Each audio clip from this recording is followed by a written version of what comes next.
මේ සින්දුව ඇත්ත කතාවක් මේකේ තියෙන්නේ. මට කෙනෙක් ඇවිල්ලා එයාගේ ලව් ස්ටෝරියක් ගැන පැහැදිලි කරලා දුන්නා. මෙහෙම කතාවක් මට තියෙන්නේ.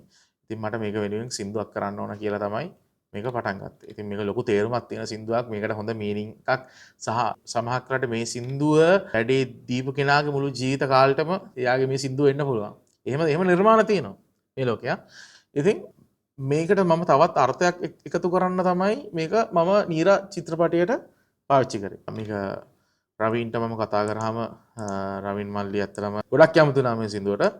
එයා ඇවිල්ලා මේක සිං කරා. ඉතින් මේක හරි පොඩි එලිමන්ට්ස් ටිකක් තියෙනවා. මම දැන් ට්‍රැක්ස් 70ක් විතර මේ 70ක්වත් නැහැ මේ ට්‍රැක් එකේ. හරි සිම්පල් ට්‍රැක් එකක්. හැබැයි මම ඔයගලන්ට හැමදාම කියන දේක් වගේ තමයි මෙලඩි පවර් එක තමයි කී එක. මම කතා කරන්නේ පොප් මියුසික් ගැන. එතකොට මේවා හොඳට මෙලඩි එක මතක හිටින්න ඕන, මිනිස්සුන්ට මතක හිටින කැලලක් තියෙනවනේ. ඊට අනිත් දේ මොකද?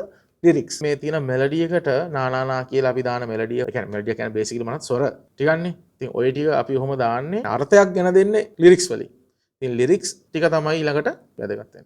එතකොට මේකට මම පාවිච්චි කරලා තියෙනවා පියානෝ එකක් මම පාවිච්චි කරලා තියෙනවා, ඩ්‍රම්ස් පාවිච්චි කරලා තියෙනවා, බේස් පාවිච්චි කරලා තියෙනවා, තබ්ලා එකක් පොඩි පාවිච්චි කරලා තියෙනවා. එතකොට ගිටාර්ස් පාවිච්චි කරලා තියෙනවා. ඔය වගේ හරි පොඩි ටිකක් තියෙන. දැන් සින්දුව මම අහුවොත් සින්දුව පටන් ගන්නෙ